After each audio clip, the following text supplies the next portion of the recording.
Hello everyone, I'm Caede, your guide. We've seen the government office part of the camp, and it was definitely interesting.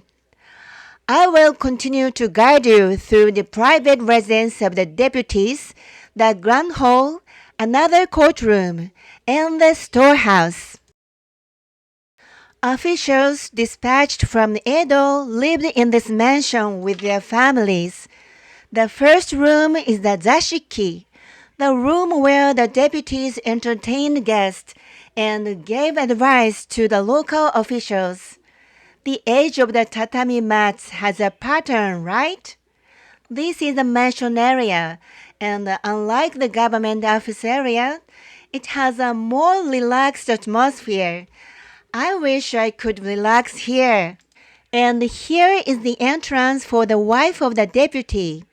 In the back of the room, after passing through a number of other rooms, there is a room for maids. This is the only room that doesn't have shutters unlike the other rooms.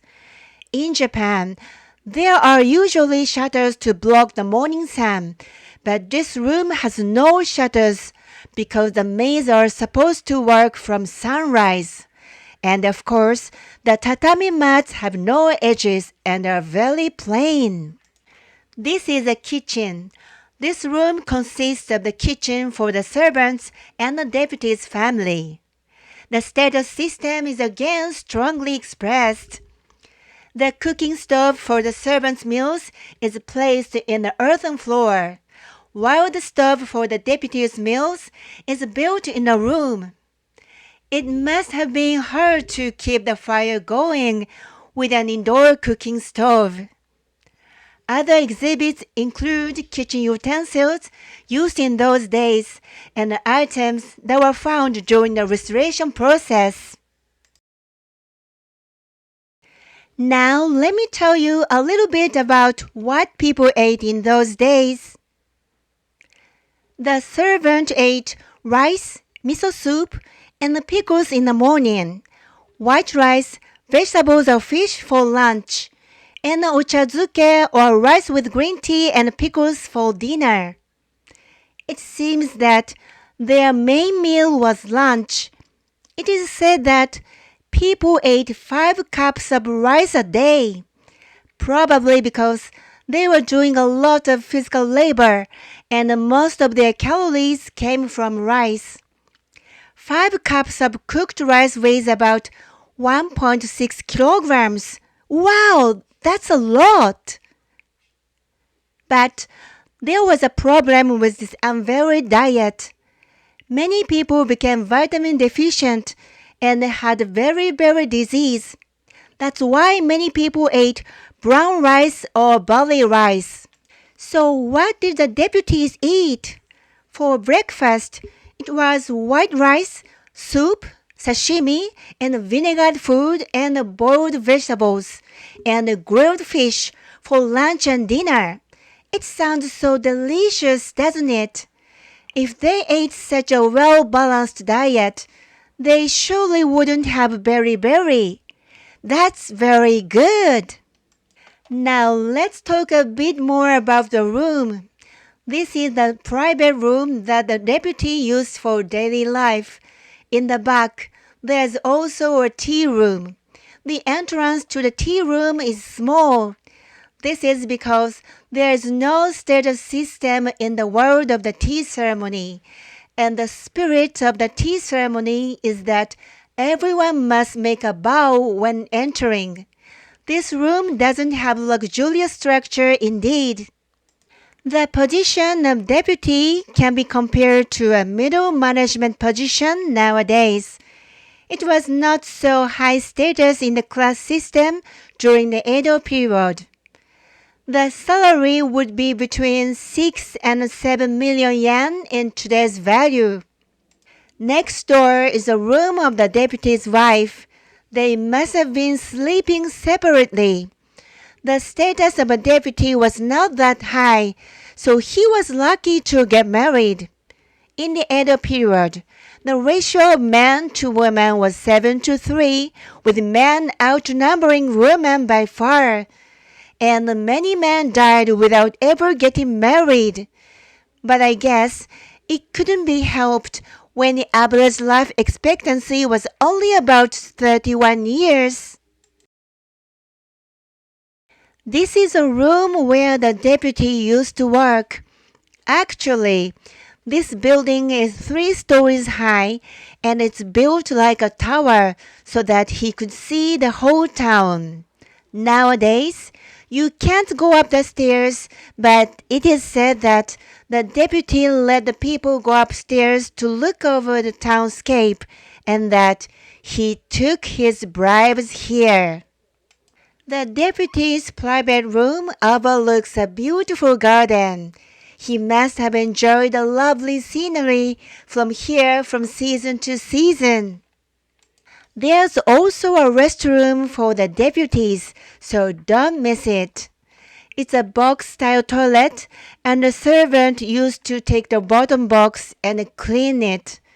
The boxes were covered with leaves to muffle any sound.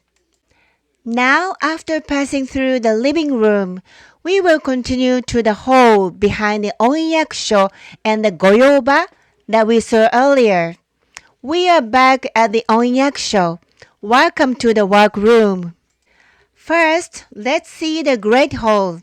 Built in 1816, this hall is divided into 3 rooms. It's been used for official meetings and such.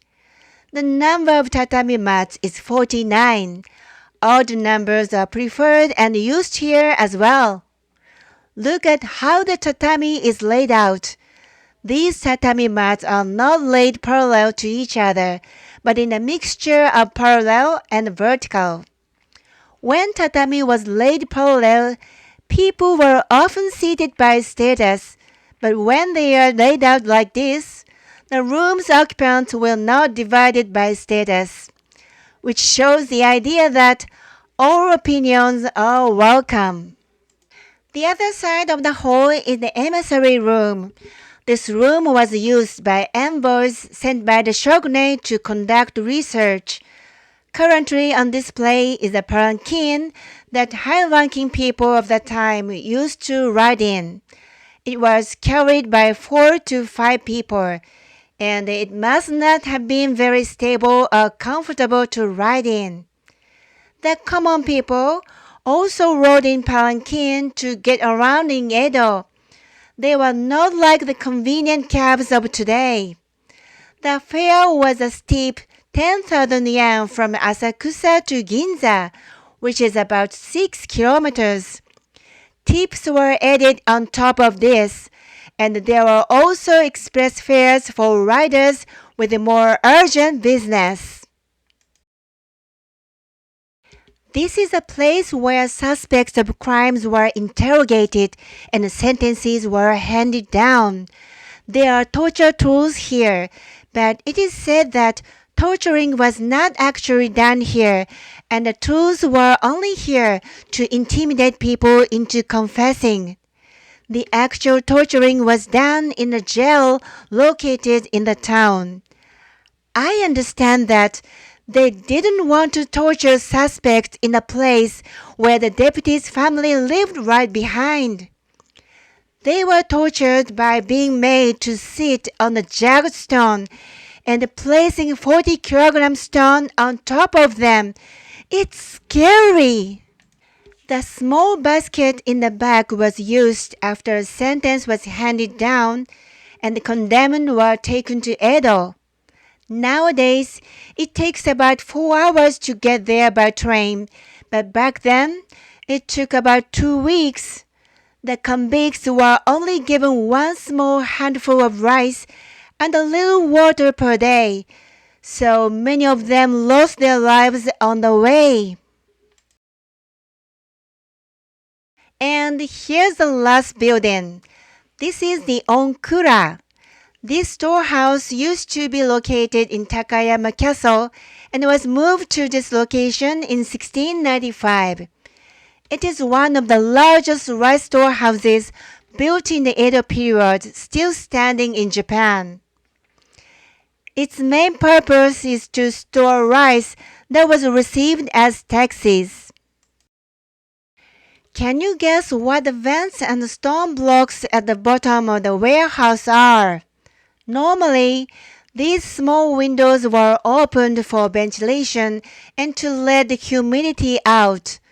But in case of fire, these blocks were used to close the windows to prevent the fire from entering the storehouse and to prevent fire sparks from flying in. The inside of the storehouse is now a small local history museum with exhibits about the history of Takayama, its forest resources, and underground resources. In the first room, there is a reproduction of how tax rice was stored. There was about 60 kilograms of rice in a bag made of straw. Each room could hold about 2,000 bags of rice, and since there were 8 rooms, they could store a total of 960,000 kilograms of rice. Amazing!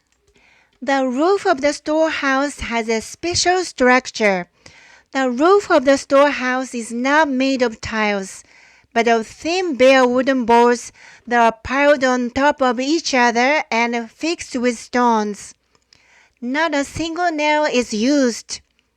It is said that the roof was built this way so that it could be repaired quickly if it broke. However, wooden boards still get damaged, so every 5 years, the top and bottom, front and back, are switched so that a single board can be used for 20 years. It's just This is the end of our sightseeing tour of Takayama Jinya. You must be a bit tired by now. It was interesting building, wasn't it? Let's go back to Kamisan no Machi to enjoy some delicious sweets.